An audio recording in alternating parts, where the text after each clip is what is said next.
Howdy y'all, this is Amy Arceo, and today I'm going to take you along with me to explore the Granada Museum of Science. Now the first area we explored was Viaje al Cuerpo Humano. In this area we discovered and talk about all the human body. In this clip right here you can actually see me trying to identify the type of fingerprint I have. I have a Lazo/bow finger type.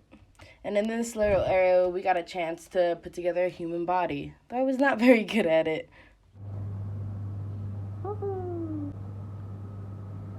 This area held many skeletons of mammal animals as well as preserved hearts of the animals as well. Here you can see many different types of hearts and they're different sizes.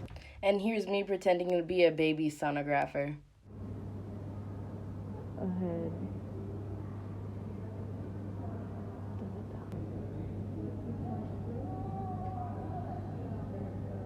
And this here is a preserved spine and brain membrane.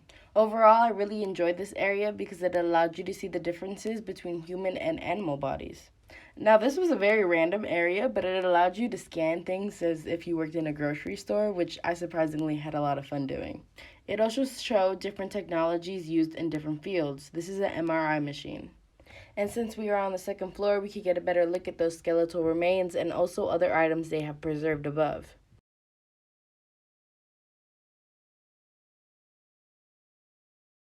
They actually have workspaces above where they deal with the preservation processes and catalog some of the items that the museum has. Here goes an ostrich. This next area is called Wow, Maravillas de la Vida Salvaje.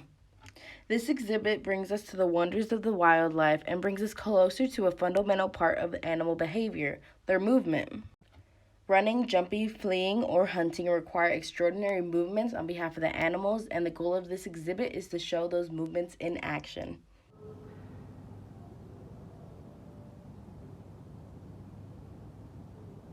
Some of the big focuses on this exhibit were the anatomy of running, pack hunters, one was called the Queen of the Mountains, fighting to survive, opportunistic predator, leopard athletic predator, are the wolves coming back, not just black or white, behavior of the birds.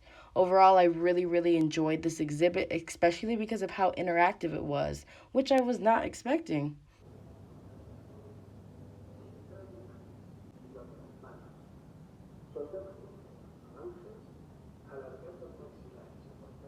My favorite part of this exhibit definitely had to be the opportunities where I can compare my hand size to that of the animals I was seeing. To me personally, it allowed the animals to become more real and alive while they were sitting in front of me. This area here was called Comportamiento en Aves, and as with the taxidermied animals, it talked about the movement and lifestyle of birds. Out of all the paintings, I think this one would have to be my favorite because of the movement with the bird's wings.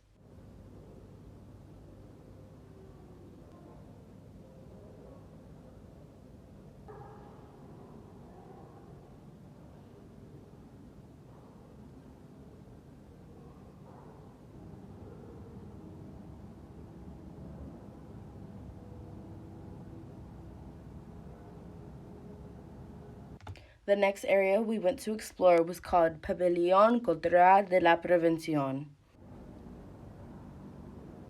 The goal of this area is to let visitors know the risk that they are exposed to, not only in their workplace, but at home, on the road, and in general in everyday life. Of course, me and my friends explored the children's area first, and we had a lot of fun. The area also allowed you to explore the process of decontamination, which was very interesting to experience, especially after a time period where COVID was so prevalent. Overall, I really enjoyed the area, especially because it lets you know what gas leaks would smell like. The next area was Tocar el cielo, explorar el espacio. As someone who came from Houston, where the NASA space program is very popular and big in the area, I absolutely felt at home here. The goal of this area is to invite visitors to discover the secrets of the cosmos from the hand of some extraordinary pieces that includes meteorites that tell us of the origin of the solar system and the telescope of the pioneer engineer from Granada, Emilio Herrera. Also in the area is the original suit of the first Spanish astronaut and the Watch Omega Speedmaster that NASA selected to accompany man to space. This area actually allowed you to touch meteorites, which was a very cool experience. These are the spacesuits that they have housed in this museum, and it was actually very interesting to see that some of these astronaut suits were actually from Americans.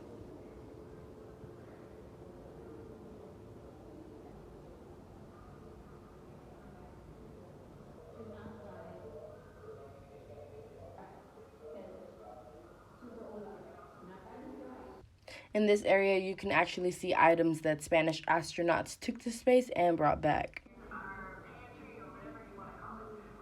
This was a very quick vlog, but I hope you really enjoyed my adventures in the Granada Museum, and I hope to see you next week. Goodbye!